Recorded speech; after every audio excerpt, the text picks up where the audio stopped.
That's kind of it. Hello, everybody. Let's call this meeting to order. I'm Janet McCabe. I'm the Deputy Administrator of the United States Environmental Protection Agency. And I'd like to welcome everybody here to this meeting and also welcome you to the National Arboretum. I hope you had a chance to get here early and walk around a little bit, or can stay afterwards and walk around a little bit because I know the weather's disappointing today, but this is an incredible jewel in the city of Washington, and you ought to spend some time. I was going to be introducing our first speaker. Oh, closer. All right. That is counterintuitive. This thing away from me. Senator Ben Cardin was going to be here with us. No greater champion of the Chesapeake Bay than Senator Cardin. Also, no greater public servant. And so he's not able to be with us today because of other things that he is doing. But particularly meaningful to have Senator Cardin here at this meeting, given his personal situation. He did, however, send a message, which I'm pleased to read to you, if you will pretend that I'm Ben Cardin. Okay. I'm so sorry I cannot be with you in person this afternoon. I want to give a big congratulations to Governor Moore as incoming chair, spoiler alert, of the Executive Council. Your leadership could not come at a better time. The Chesapeake Bay and its watershed is a national treasure, an incredibly diverse and productive ecosystem, and the heart of the economy and culture of Bay States. I am proud to have worked with my colleagues to secure important federal investments for the Bay this year. In the fiscal year 23 omnibus bill that was enacted in December, we saw increases across the board for programs that enhance the health of and access to the Bay. But I would like to highlight a few examples. We secured $92 million for the EPA's Chesapeake Bay program, a $4 million increase from last year. The U.S. Fish and Wildlife Service's Chesapeake Wild program had its funding doubled to $8 million to restore habitats throughout the Bay watershed. The U.S. Department of Agriculture was allocated an additional $40 million for conservation technical assistance this year, with language directing USDA to prioritize Bay watershed planning efforts. And lastly, the oyster recovery programs from NOAA and the U.S. Army Corps both received funding increases that will lead to direct additional investments in the Bay. These examples highlight bipartisan support for the Bay here in Congress. In addition to the funding secured in the FY23 omnibus, the bipartisan infrastructure law also makes significant new investments in the Bay. The Infrastructure Investment and Jobs Act contains an increase of $238 million over 5 years for the Chesapeake Bay program. The Inflation Reduction Act provides nearly $20 billion in additional USDA funding for climate-smart agricultural practices to reduce greenhouse gases. We are prepared to fight to defend them in the upcoming Farm Bill reauthorization. NOAA is leveraging more than $6 billion in funding from both bills to support living shorelines and other nature-based solutions to climate change, particularly for vulnerable communities and habitats that are disproportionately impacted.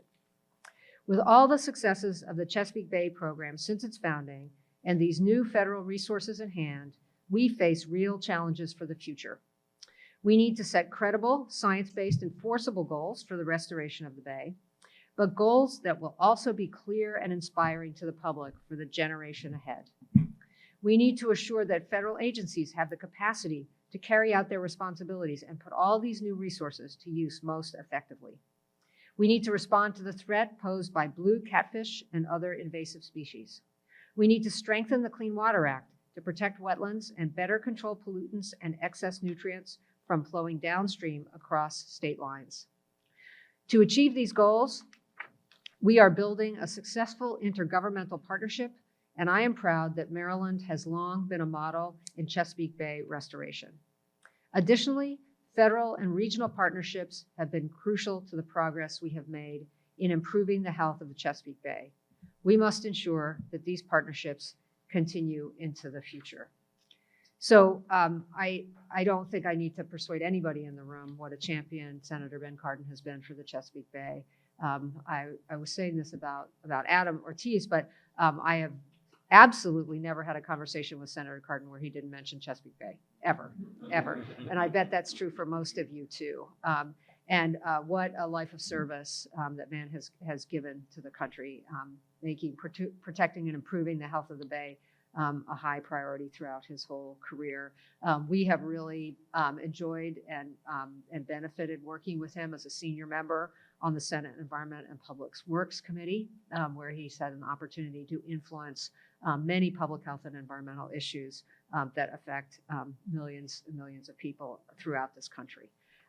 So we are so grateful for his support. We're so grateful for his career. We're so grateful to have known him. Disappointed for me to not see him probably for the last time here. But we did, and we'll make sure to get this to him. What do we do with it? We didn't want him to leave without something to remember us by. I bet he doesn't have any pictures of the Chesapeake Bay anywhere. So this is Grog's Point on the Transquaking River, if I say that right, north of Fishing Bay in Dorchester County, Maryland. So we will make sure to get this to Senator Cardin. All right.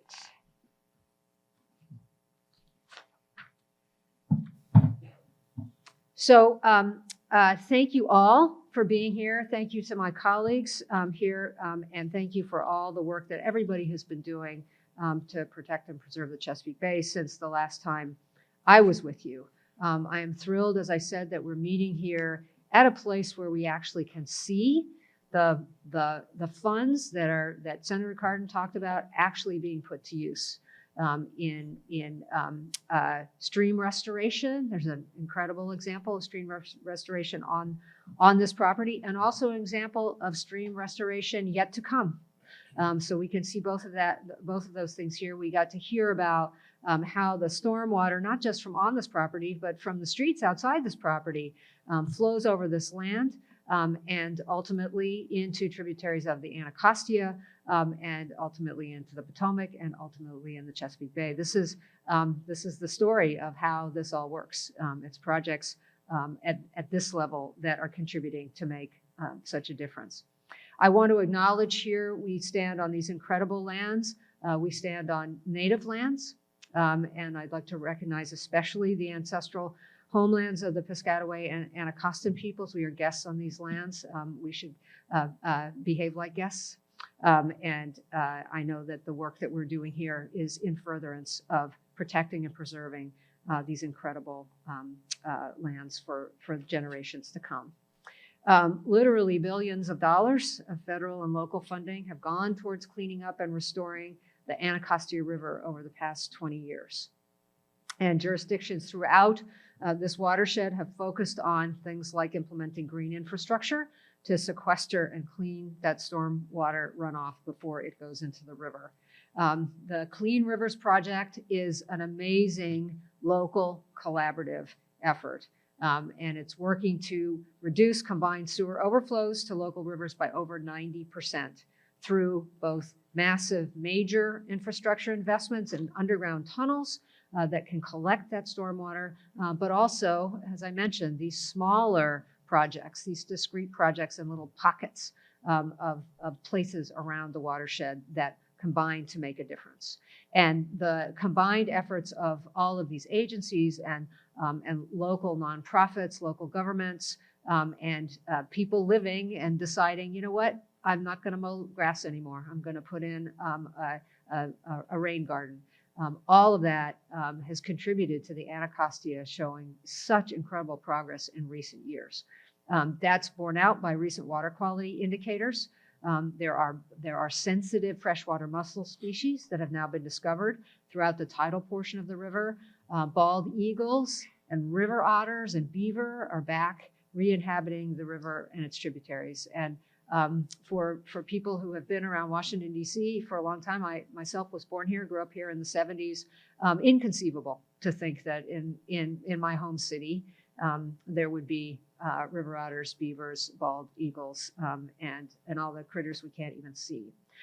There have even been some if you can believe it, swimming events that have been scheduled for the Anacostia River. They have, due to weather, they have not yet delivered on themselves. But even the fact that we could talk about and plan for people putting their bodies into the river would have been inconceivable not that long ago. So we all can envision a day when the weather will be clement and we can all swim in the river, as well as fishing and boating and watching the incredible wildlife that is finding this place again. So this is just one example of why the work that we're doing is important. We are celebrating the 40th anniversary of the Chesapeake Bay program. We were talking earlier at lunch about, or I was, people were politely listening, about how you think back in time and some people came together and they just knew this was the right thing to do. And they did it. And here 40 years later, they had no idea who would be sitting in these chairs in 4 years or what they would have accomplished or not accomplished. But we're so grateful that they took that step 40 years ago, and we want to deliver on the faith that they had that the future would come forward and carry out the things that they thought were important back then, and boy has it. So we stand here in the beginning of our second 40 years, wondering who's going to be sitting here 40 years from now, looking back at us to see whether we actually did the things that we said we would do and that we know we ought to do. So we better do that. So a year ago, the council charged the partnership to provide an assessment of our progress towards our collective goals. And I want to thank the Principal Staff Committee, the PSC, for the recommendations that they have provided. They've shared that the partnership is either on track to meet or has already met more than half of the partnership's outcomes. At the same time, we are behind on some very critical efforts, and we'll talk about those today. We heard good news on improvements to stream health, blue crab populations, hundreds of miles of river open to fish passage, hundreds of new public access sites to a variety of communities for recreation, and the Bay's oyster restoration efforts, the largest effort of this kind in the world.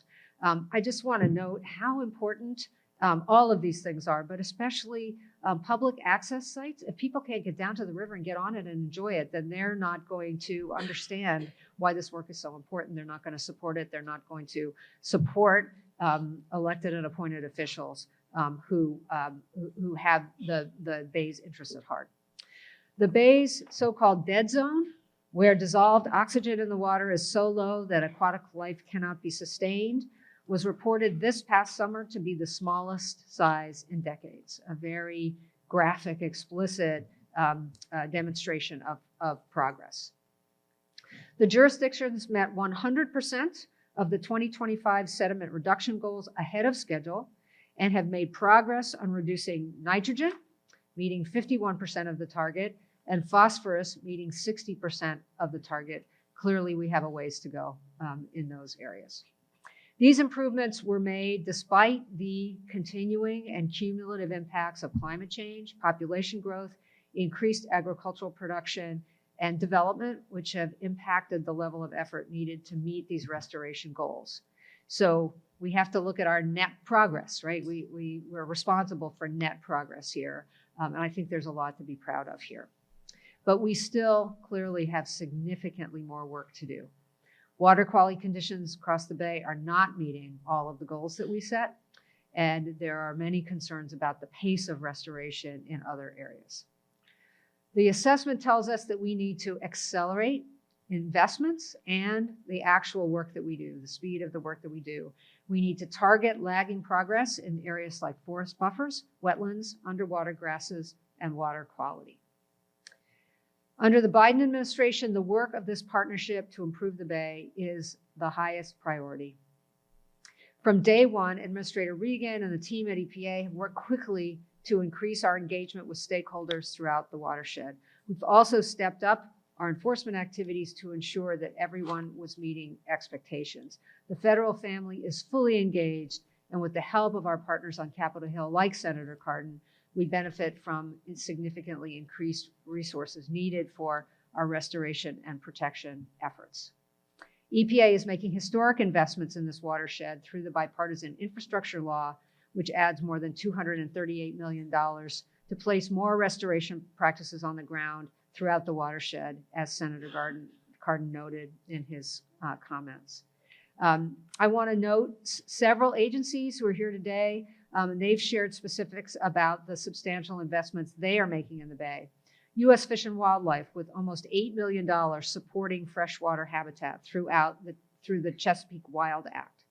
The U.S. Forest Service is investing over $100 million in forest buffers and urban tree canopy, thanks to the Inflation Reduction Act. NOAA provided almost $9 million through the bipartisan infrastructure law for bay restoration and conservation projects. The Department of Agricultural Natural Resources Conservation Service, NRCS, has contributed ongoing and increased support for private lands conservation. The Department of Defense recently designated 2 new Sentinel landscapes in the Chesapeake Bay watershed to address encroachment and military readiness while supporting conservation of natural lands. And the National Park Service recently awarded its Chesapeake Gateways grants to 22 communities, including right here at the National Arboretum, with a grant to the Friends of the Arboretum. I'm so proud to serve alongside these other impactful and motivated federal agencies under this administration. The states and the District of Columbia have also been stepping up, and we're going to see returns on the investments they're making now far into the future, 40 or more years into the future. Pennsylvania created their Agricultural Conservation Assistance Program. In Virginia and Delaware, they're putting money towards reducing stormwater. And in Maryland, Governor Moore is refocusing efforts to protect the Bay. West Virginia and the district have already met their goals for nitrogen reduction. Excellent. Good job. And New York is making meaningful upstream investments to reduce nutrients. It's essential that we continue these efforts and continue to prioritize our partnership, especially in light of the many other environmental challenges that everyone is facing, including rising sea levels, warming water temperatures, migratory fish and underwater grasses being outcompeted by new species. The future success of our watershed effort must include strategies to address these new challenges, and there are new challenges popping up every day, it seems. We also need to capitalize on the strength and the diversity of the partnership and the resource opportunities that are before us now to build on the successes that we've achieved, accelerate progress where we need to, and continue to work together to implement the groundwork for a thriving, resilient Bay of the future. So before we joined you here, the Council had the pleasure of meeting and hearing from each of our advisory committee chairs, who are up here in the front, science and technical, stakeholders, and local government. Each year, they brief us on their activities and provide us with critical programmatic recommendations. The work of the advisory committees is invaluable to the partnership. Thank you so much for the work of yourselves as leaders and everyone on your committee. We look forward to working with you in the coming months and talking further about the recommendations that you put forward today.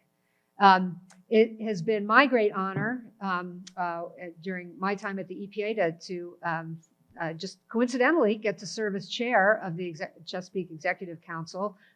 Actually, the administrator does that, and was not able to be here today. But at today's meeting, we have elected the new chair of the council for the next couple of years. So I'm very pleased to let you know that Governor Moore has accepted the nomination and election to take over as chair of the Executive Council for the coming year. So congratulations and thank you to Governor Moore.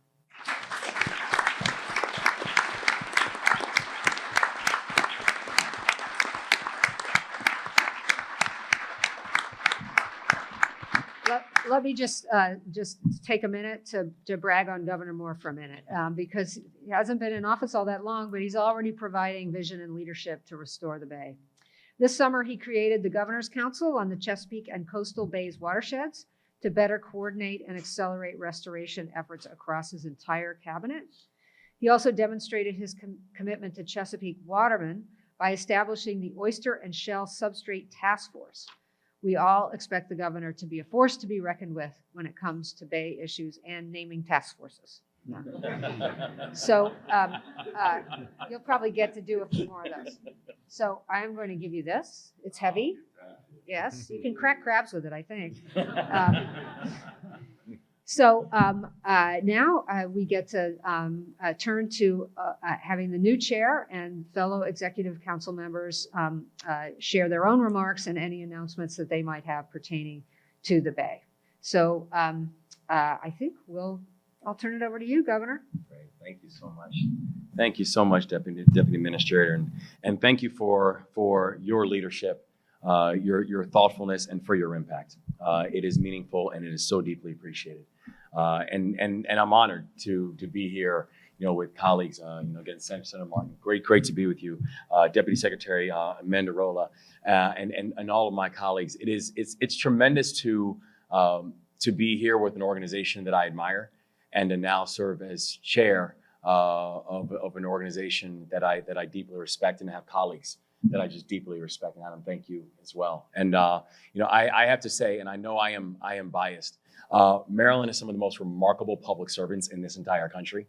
And I want to acknowledge three of them in our cabinet secretaries, who I'm so grateful that you all raised your hand to serve. Secretary McElwain, our Secretary of the Environment, Secretary Addix, our Secretary of Agriculture, and Secretary Josh Kurtz, our Secretary of Department of Natural Resources. Our state is better because of you, and I'm better because of you. And I just want to say thank you from the bottom of my heart. And it really is an honor to serve as the incoming chair, because there's something that I know is that the Chesapeake and its watershed does not belong to any one of us, right? It doesn't belong to any of the states. The Chesapeake and its watersheds do not belong to a political party. It does not belong to a time, an era, or a moment. It really does belong to each and every one of us. It's one of the most cherished and beautiful heirlooms that we all have received from those who came before us. And our job is to do what we do with any heirloom, which is protect it, take care of it, and making sure that we're passing something off to the next generation that they can be proud of. And it means that when we had the opportunity to be in these seats, that it mattered. I think about it frankly, where when I was growing up, I didn't think that the Chesapeake belonged to me. And I give credit to my children, because when my children were born, I got a chance to see the Chesapeake through new sets of eyes.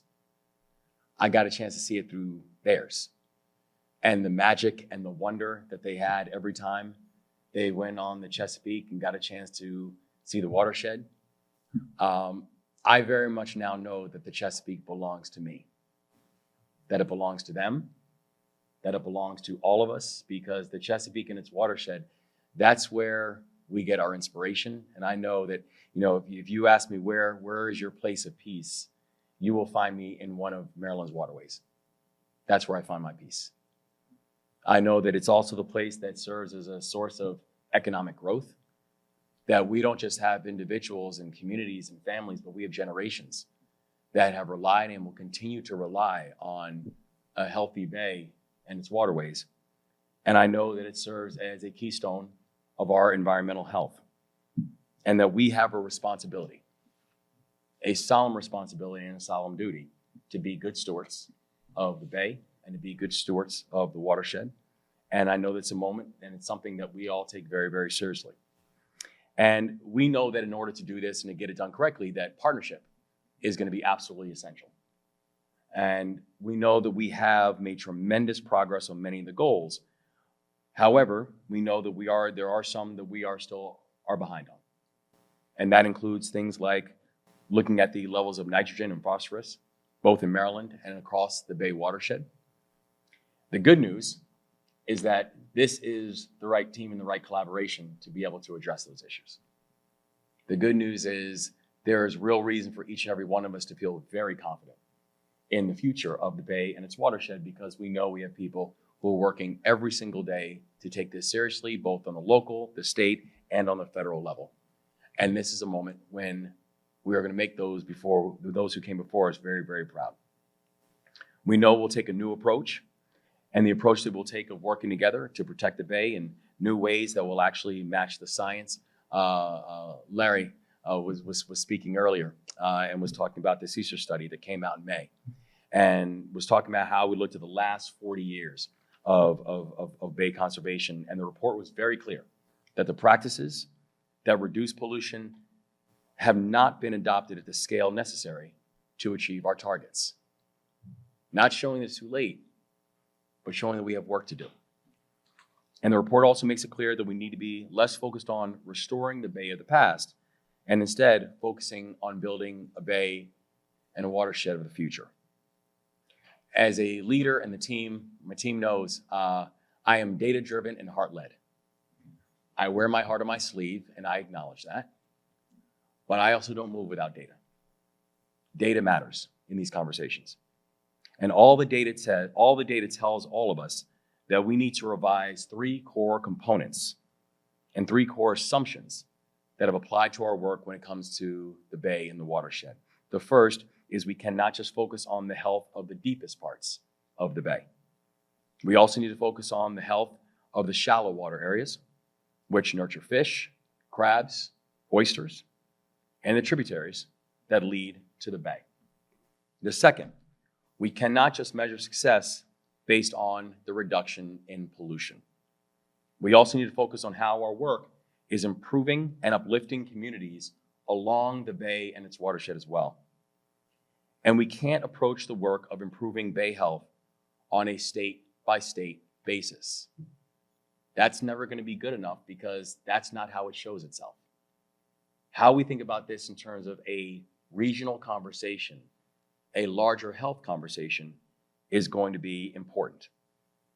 And so in Maryland, we are proud of the fact that, that just in our first months, we are continuing work and moving aggressively on this. And we know that we're doing it in partnership with our neighbors.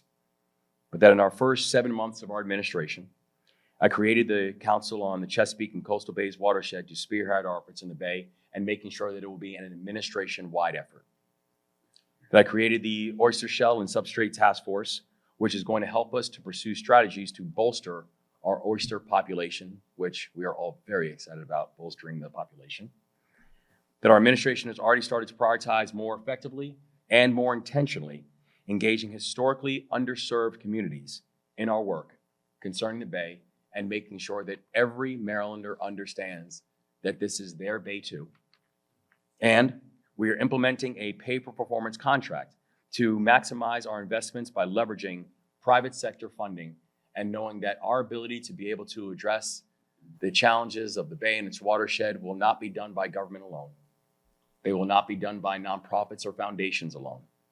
They will not be done by the private sector alone. This will be an all-of-the-above approach. I want our state to be the model, but I also know that our state is not going to be alone in wanting to be the model, and that there's going to be a remarkable coalition that we're building that's going to hold each other accountable for improving the health of the Bay and the watershed, that we know we are thankful for the relationship and the leadership that we have from the Biden administration, and President Biden has worked with Congress to secure historic levels of federal funding to improve the environment through the IRA. And also, now we know that it's up to us to use that funding, to follow that leadership in a smart and strategic way to ensure that we are going to seize this moment. I believe in the power of partnership. I don't believe in it because it sounds good. I believe because it's the only thing that works. It's the only thing that's lasting. And it's the only thing that's sustainable. We move collaboratively. And that's exactly what our term as chair is going to represent. Moving collaboratively to making sustainable impacts. I am optimistic that if we can take this shared responsibility and we can hold all of us accountable and we follow the science, we are going to take this heirloom, and when it's time to pass it off, it's going to be even better, brighter, shinier, and cleaner than the heirloom that we inherited from those who came before us. I'm grateful to be with you today. I'm grateful for the work that we're going to get done for years to come. And I want to turn the microphone over to someone who I don't just admire and respect in the work, but knowing that he was a former offensive lineman know that if we just continue following his lead, he's going to release some real holes for us to be able to run through and get some yards. So Senator Martin, thank you so much, and truly appreciate this opportunity to work with you. Oh, thank you, Governor, and it's great.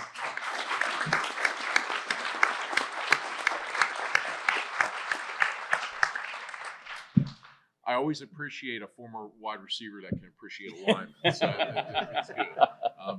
But Governor, it's so glad to see your commitment to these efforts and your willingness to step up right out of the gate and be a leader of this commission. We're extremely grateful for this and look forward to that partnership. Good afternoon, everybody. I'm honored to be here representing the 21 members of the Tri-State Chesapeake Bay Commission. Obviously, the majority of our members are elected state legislators like myself. We also consist of many of our secretaries in our various states of Maryland, Pennsylvania, and Virginia. And the commission is the only member of the Chesapeake Executive Council that represents the legislative branch of government. As we know as legislators, and is the fact that finding consensus is not always easy, but the key is to stay focused on your common ground, keep advancing the ball to try to achieve something that means something to the people that we serve, or to how the governor so eloquently stated what the Chesapeake Bay means to so many in this room and beyond. As we celebrate these partnerships, we all realize there's work to be done. And I'm going to probably scare some of my commission staff that think I'm going to go way off script right here. I know 2025 is here upon us, and some people may not feel good about the fact that 2025 is coming here. What are we going to do?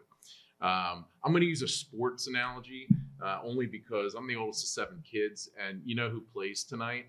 And they're all going crazy about the Phillies starting up a little bit later, and so my phone keeps vibrating. But and I talked about this in the commission last week.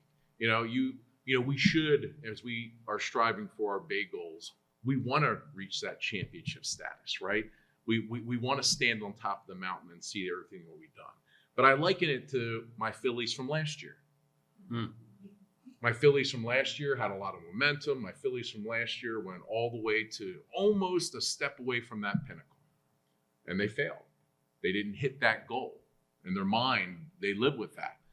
And you have two different things. You all pack up your bags and go home, or you get focused on the next year.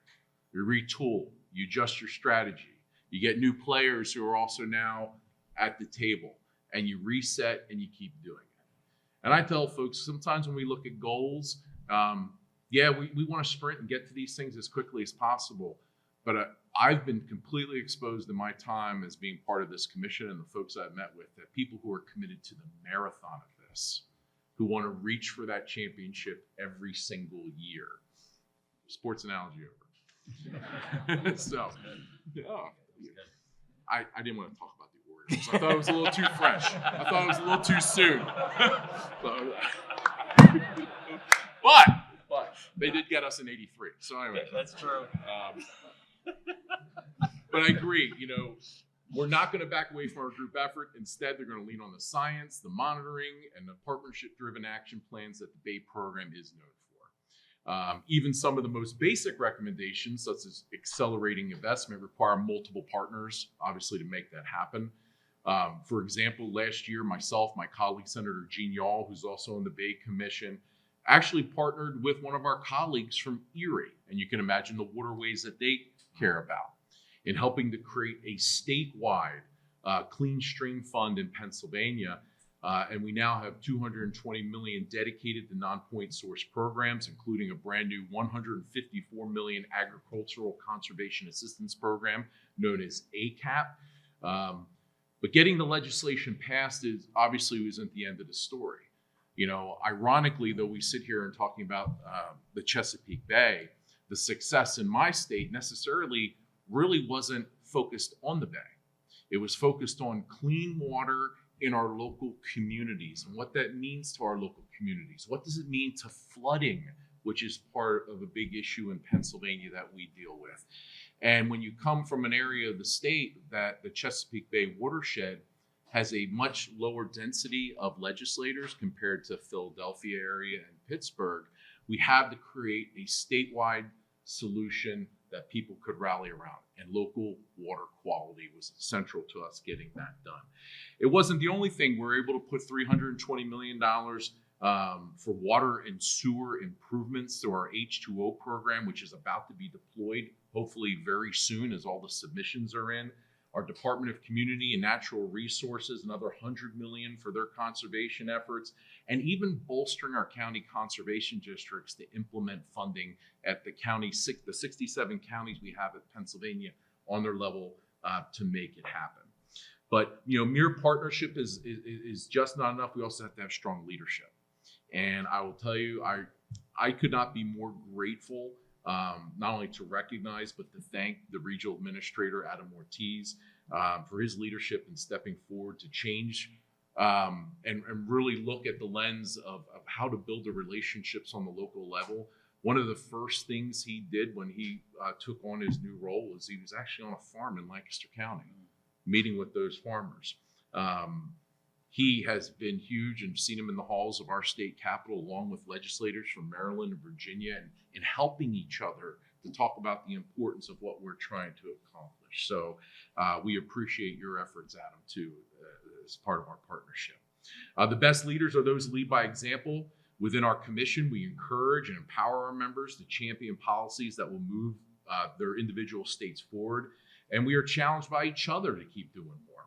Maryland and Virginia took early leads in ag funding, lawn fertilizer regulation, and wastewater standards. Pennsylvania was an early adopter of nutrient management, farmland preservation, and local targeting of resources. Our jurisdictions, because of the commission, learn from each other along the way.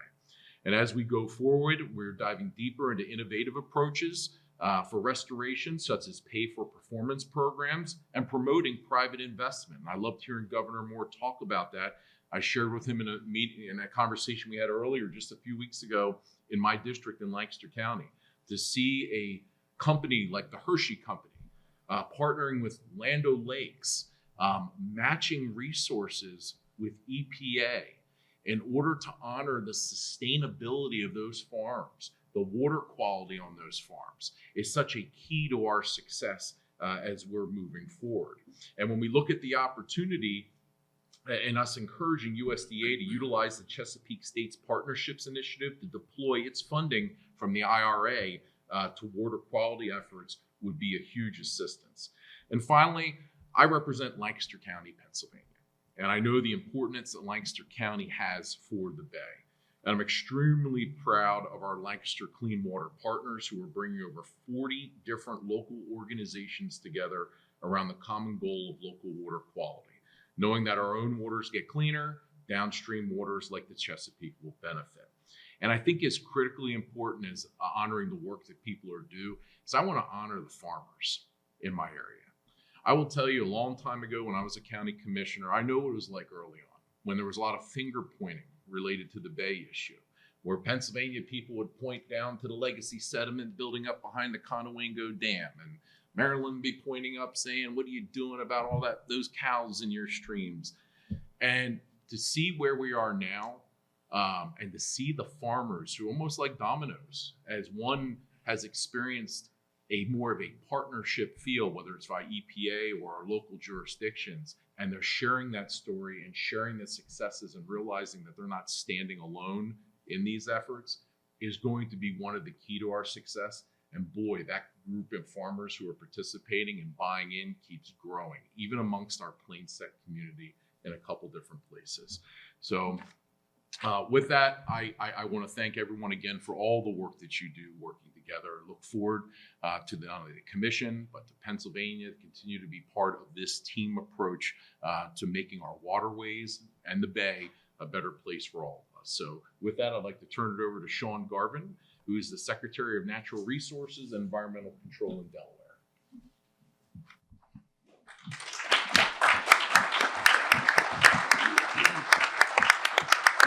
Thank you, Senator, very much. Governor, congratulations. Deputy Administrator, always a pleasure.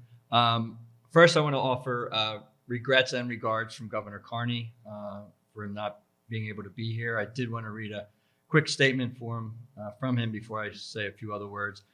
Delaware is committed and continues to work to improve the water quality of the Chesapeake Bay watershed. especially by working with local partners and developing new programs aimed at meeting our goals. Through these efforts, Delaware is able to help our communities to improve the health of our watershed and the quality of life of all of our residents. The governor kind of captures a lot of this. I do want to, before I get started, I do want to recognize Adam, who's been recognized several times. I want to recognize Dave Campbell, who's the acting Bay director, Martha Simpkins, who's the deputy. This is the core of keeping all of this kind of straight and moving and keeping us all kind of on the same page. I was looking at the 40th anniversary backgrounder, and there's one piece that was missing to that, and that was in 2010, we developed the Bay TMDL. The Bay TMDL really built on all the work that happened, the prior 20 years before that, but it gave us kind of the foundation and the roadmap of moving forward. And we recognized that early on it would be easier, that a lot of low-hanging fruit would be picked, and as we got closer to 2025, the trajectory was going to go like this, and it was going to get more and more difficult. And in the meantime, some things like Conowingo kind of started to come on before we thought it was, and the impact of climate change on the ground, specific impacts, as well as continued development in the watershed. And so, as we're looking at getting to 2025, I want to recognize all the hard work that has gone in to get us to 2023 and the commitment that we in Delaware, and I think all the partners have in getting us to 2025 and the very important conversations beyond. There's a lot of people in this room who helped develop that TMDL. I look at Scott Mandarola and Jim Tierney, who are representing their states at that time. I was representing a different agency at that time. People like Karen Bislin, who's here in the room, the amount of briefings that were held as we developed that. I think Karen still has nightmares about the sediment briefings that we had. Just incredible work that has been done. And Delaware continues to have our commitment to the overall Chesapeake Bay program restoration, but also the benefits to our local waters. And beginning part of this year, we introduced two new programs, our Riparian Forest Buffer Incentive Program, as well as our Delaware Community Conservation Assistance Program to provide other tools.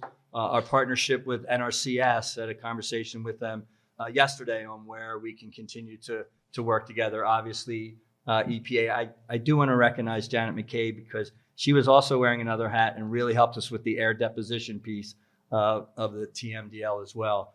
But collectively, our partnerships with local government, and that's how we're going to get to where we need to go. And it is an uphill battle, but I want to make sure that we're all giving credit to the incredible work that has come before us, even as we face the challenges that are in front of us. And so, as we look at the TMDL, I look at everything from the water quality standpoint, and oysters help water quality, riparian buffers help water quality, wetlands help water quality. And so they all kind of connect back together, and it's an important investment. The governor introduced a couple years ago his Tree for Every Delawarean initiative by 2030, in which we're going to plant 1 million trees, give or take a couple of people. And so we're trying to figure out how we link all of these things together. And so it is really exciting for me to continue to be engaged in this partnership, to sit here with some of old friends, some new friends, but all very committed friends into to meeting this overall restoration effort. And if I can take a point of personal privilege, earlier this month we lost a titan in the Chesapeake Bay restoration effort, Michael Burke. Mike had been a champion in his role at government affairs at EPA Region 3, deputy director of the Chesapeake Bay program, has worked with Senator Cardin, and then after he retired, Janet has mentioned several times the conversations that she has had with Adam and Senator Cardin. Every conversation I had with Mike Burke, we talked about the Chesapeake Bay, and we got together twice a year for dinner with a group of other folks, and Bay was always a big part of that. And so those of you who don't know Mike, which I'm not sure there's many in this room who didn't know Mike McCabe, I just want to thank him and condolences to his family and all of his friends. And so thank you for that. And with that, I think I'm going to turn it over. Sorry to do that to you. But to Richard Jackson, a colleague in the District of Columbia, and the role of the District of Columbia working with Maryland and Virginia, and one of the biggest BMPs that we had is Blue Plains and the work that they've done in that front, and so thank you. And Richard, I'll turn it over to you. Thank you, Sean.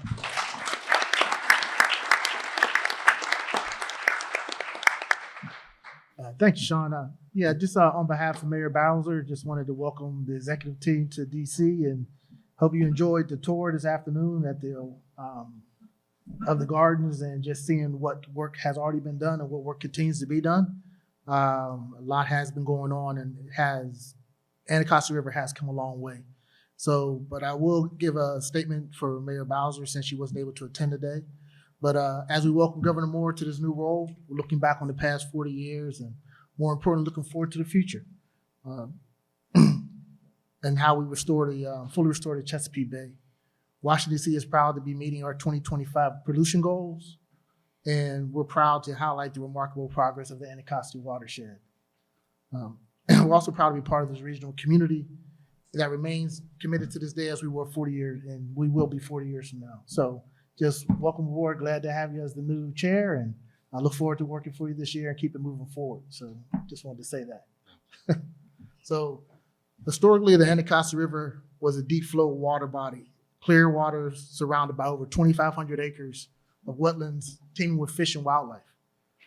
There was actually a commercial seaport up in Bladensburg, Maryland, for those that didn't know. But yeah, it was very deep, and a lot of industry, a lot of commercial actually moved along the Anacostia River.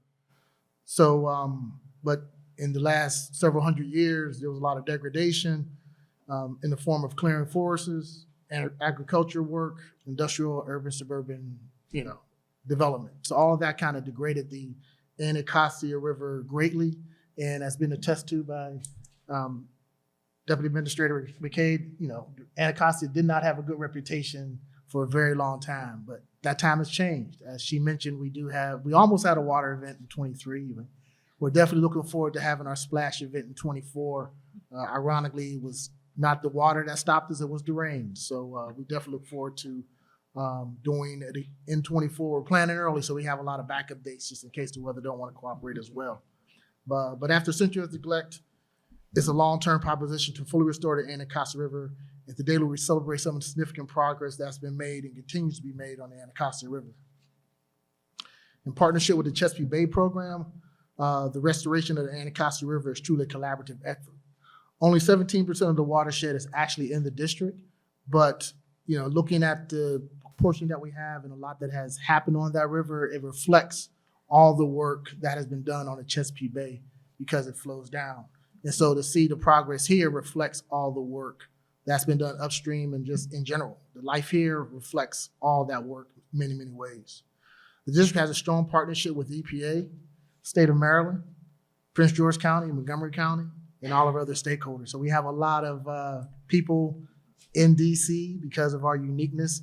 But again, to me, I would look at it as a microcosm of what really is happening throughout the whole watershed. And if it's good here, we know it's even better elsewhere. So some of the examples of the efforts that we've made and will be announced on Saturday is DC Water just completed the Anacostia portion of the Clean Rivers project, and that will eliminate 98% of the combined sewer overflow into the Anacostia River. That will be significant. And actually, to do a plug, they're actually holding a grand opening or grand ceremony on Saturday in Anacostia Park to celebrate the opening of that tunnel, that portion of the tunnel. So something good news right there. That project was largely a $2 billion project that unfortunately was funded by DC ratepayers, but the results will definitely be reflected in how the river is healing and growing. In the past 5 years, over 1,000 acres of impervious surfaces have been retrofitted to manage stormwater runoff and green infrastructure. So that was another accomplishment. And in the district, going back to trees, we've planted over 12,000 trees per year these last few years in the district, and we plan on planting even more going into 24. So we have a very ambitious tree planting program across the district. We're also restoring our local tributaries and wetlands that was witnessed today. And the spring house run that everybody saw was a major project. And we're doing other significant type projects at Oxen Run and a couple of the other tributaries where just as much opening is being done to allow for the proper management of those waters. So we're real proud of those events. And Jeff Seltzer, my deputy director, is out here. He's headed up a lot of those projects as he's been with the agency as long as I have, and we've seen a lot of stuff going on there. As we continue to work on Anacostia River, one of our larger projects that we started back in 2013 was our Anacostia River Sediment Project. And we've been working on that for quite a while. We're finally seeing some progress, actually about to hopefully go into the ground, removing contaminated sediment in the next year. But it was a major project that I actually had the opportunity of starting in 2013 and then putting together a great team that has done a lot of work on that project. And hopefully before I leave, I'll actually see some dirt come out of some sediment come out of the river, and that actual remediation takes effect. So I'm looking forward to getting into the ground and getting that actually moving in about a year. But that's a major project that will have significant impacts. But it was also a project that wasn't just let's dredge and get it out, but using technology, the latest technologies, the latest sciences, and being able to identify where we need to hit specific spots to get the greatest benefit of those dollars that we're putting into it. Looking at new technologies, I think it was mentioned by the science team that, in that sandbox effects is look at different things, set up pilot projects and see what you can do. If it fails, learn from it. Well, that's what we're doing. We're doing some pilot projects in Kingman Island area to try some different ways of removing contamination from the sediment. And if these projects work, they will be very successful in allowing us to accelerate the whole overall process. So we're looking forward to that as well.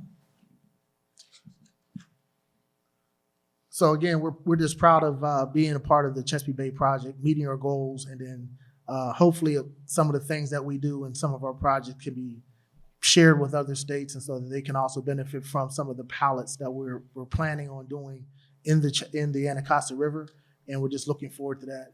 Again, as also been mentioned, witnessed, with the return of wildlife to the Anacostia River, that again just shows the health of the river and how it has grown over these years. The river otters surprises everybody. It surprises us when we saw them on the cam, but they're back. They came on their own. They found their way down here, and they're here to stay. And that just shows the water quality, the ability for them to hunt and gather food is strong, and it's just an amazing reflection of the work that's been done all these years and what it has come back to. The bald eagles that are everywhere. If you walk around in the Arboretum or just, Kingman Island, other places, you'll just see it's teeming with wildlife. And it's because the river has gotten healthy. And, you see a lot of people just on the river enjoying it that didn't before. Again, we will have a swim event. The water will become swimmable and fishable in the near future, as we say. And this splash event we will definitely be pursuing in 24, and we're going to do everything we can because we're going to plan, like I said, for it, and we just look forward to having that done. I'm a new person on this committee, on this council, but I'm looking forward to working and sharing and gathering knowledge and data and information so that we can just utilize it for what we're doing here, and hopefully it could be utilized throughout the entire Chesapeake. So with that, I believe I'm turning it over to New York. So I will turn it over to Jim.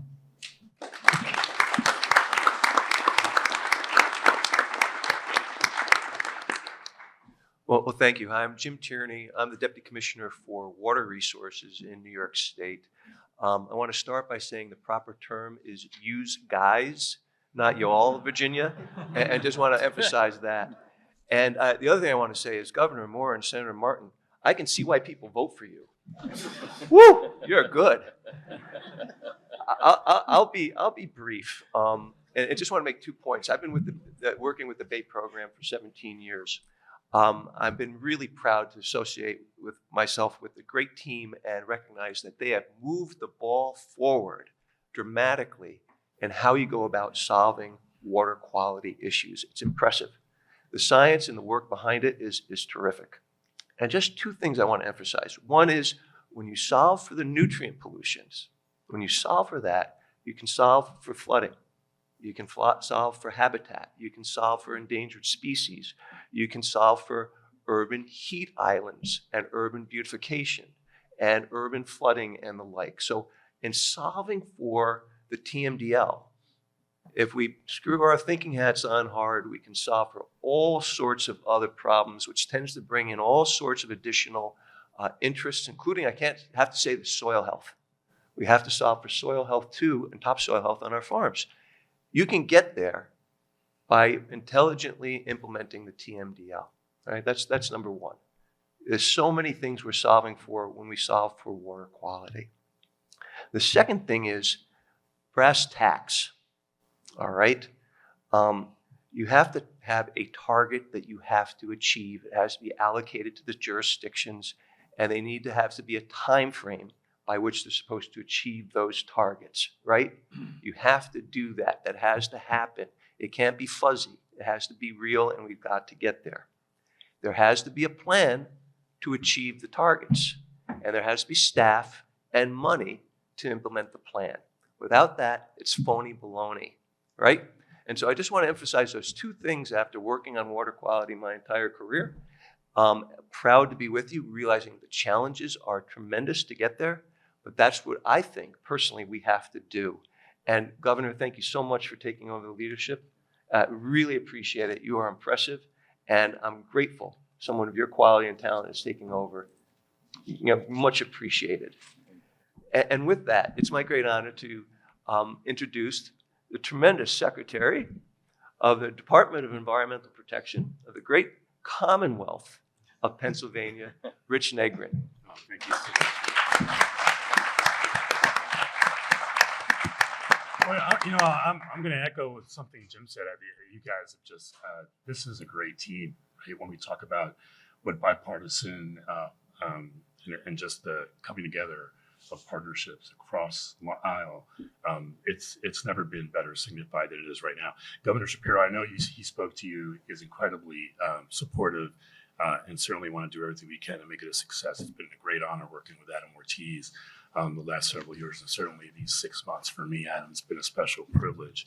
I tried to think about exactly what the governor would say being here, and then as I listened to Governor Moore, Chairman, and as I listened to Scott Martin talk about how hard this is, what a marathon it's going to be, I think he would remind us all that he fixed I-95 in 12 days. I just want to say, right? So I just want to, we can clap for that, yeah. Governor, you talked about something that I thought was amazing and that really resonated and has really changed everything I was about to say. So my staff is going to freak out in a second. But you talked about vulnerable populations, and we talk about that a little bit in the day, but maybe not as much as we should. And I know it's been a conversation Adam and I have been having, but vulnerable populations are impacted all around the Bay. We're doing a lot in Pennsylvania, and I wanted to talk about that. And I look forward to looking at the work of the commission and certainly this group through that prism of environmental justice, right? We're talking about that. I grew up, and Adam and I have been partnering on this, and he's about to make a nice big announcement in the next few weeks on engaged communities that really falls in line around what we're talking about here. I grew up in an environmental justice community, born in Newark, New Jersey, grew up half a block from the largest oil refinery on the eastern seaboard, literally down the street, where I learned to play football on that pavement. The street in front of that refinery was the end zone, right? An 8-mile highway was roughly less than 100 yards behind my backyard. A junkyard was about a block and a half north, and that defined the barriers. A rail yard defined the barrier on the left. And when I think about environmental justice, we're doing this very differently in Pennsylvania, and I want to make sure I bring that leadership here to the Bay. It's what I call the darker side of redlining, right? We all know that we told folks across brown and black communities and others that you can't live in this neighborhood, you have to go live in that one. And that's the one where we're going to put those highways. That's the one we're going to put those rail yards. That's the one we're going to put those industries. And then you have to ask yourself why today in America, 1 in 4 Latinos has asthma. 1 in 5 African Americans has asthma. 1 in 7 white Americans have asthma.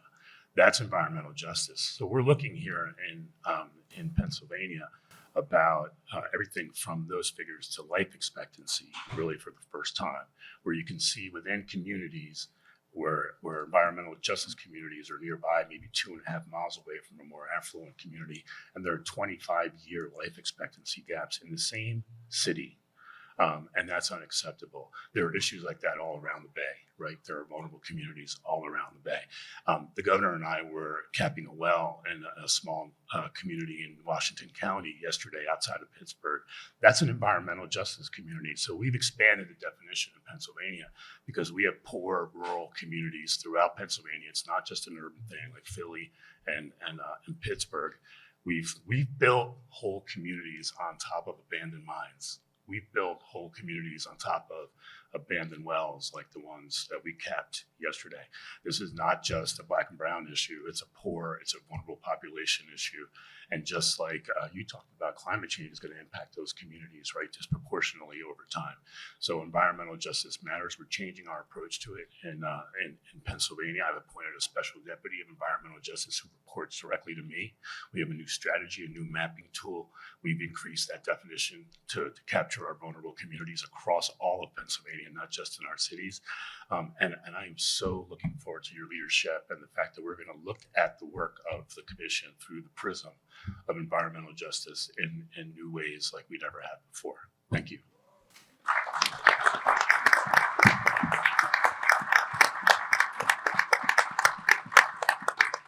Good afternoon. I'm Travis Wills. I'm the Secretary for Natural and Historic Resources for the Commonwealth of Virginia. On behalf of Governor Youngkin and our Secretary of Ag and Forestry, who's with us here today, Matt Lohr, I just want to first thank the EPA staff and the Bay Program staff and all of our partners for what has taken to get us here to this point. I think our friends from Delaware said it best, reflecting on where we're at in 2023, knowing that we still have a lot more to do, but just reflecting on that moment. A year ago at the Executive Council meeting, it was the governor's first one, and he communicated his deep connection, being from Virginia Beach, and commitment to the Bay. He says it everywhere while he goes across the Commonwealth, talking about his connection to the Bay, talking about how he lived his life on the Bay. He recognized the extensive progress that Virginia has done, and we have done a lot, but also the reality that there's still a lot more work to do. And at least in Virginia, there was some clear things that needed focus to get us back on track to making realistic progress.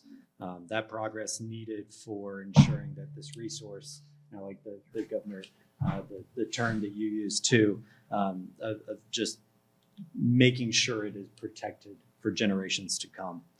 So fitting with everything else our governor does, day one, his message to our team, our agencies, and our partners all across Virginia was let's get to work. It's time to get to work and hit on the accelerator across the board through his whole administration, but also to 2025. There will be many discussions of the post-2025 world, but that doesn't mean that we should take our eyes off of the targets in front of us. So over the past 2 years, our administration has secured over $1.2 billion towards water quality and conservation efforts that will have a direct impact on the Bay. This level of funding is historic, and many of the investments were very, very long overdue. One of our top priorities was ensuring the full funding of Virginia's agricultural cost share program to ensure that our farmers have the ability and the support to voluntarily implement those best management practices, however need be.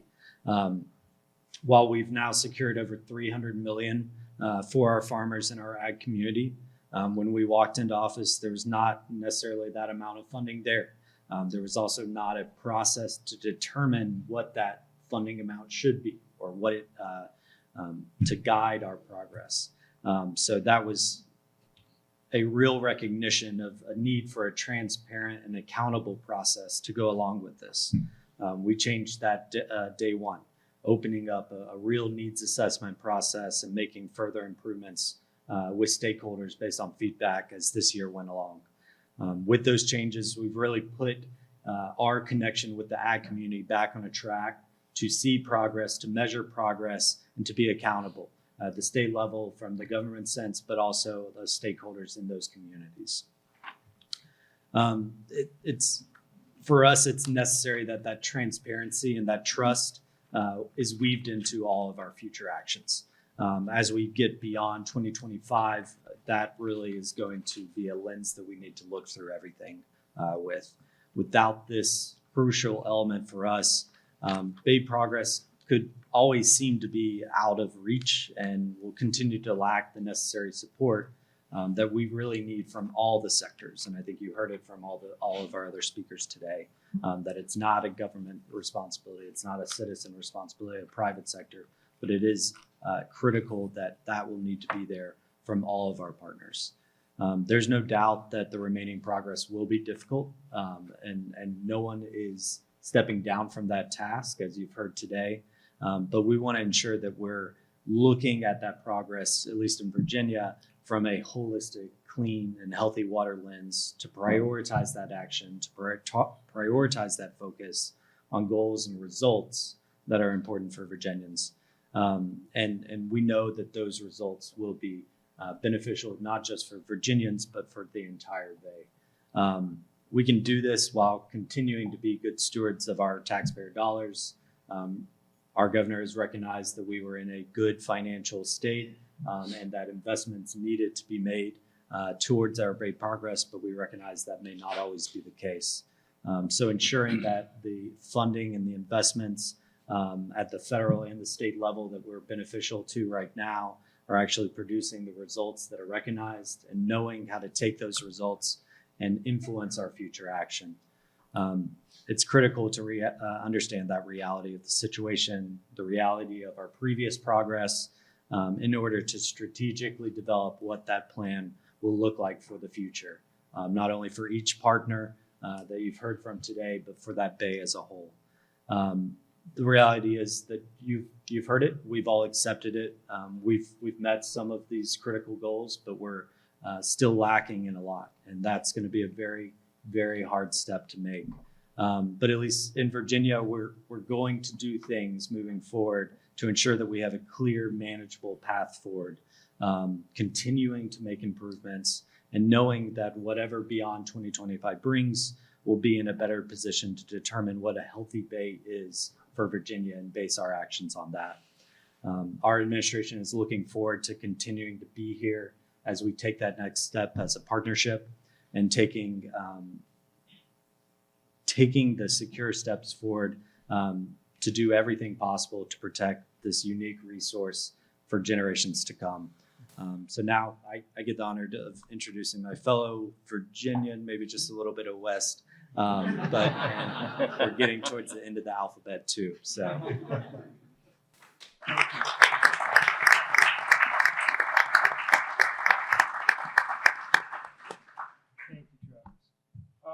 My name is Scott Manderola. I'm Deputy Cabinet Secretary for the West Virginia Department of Environmental Protection.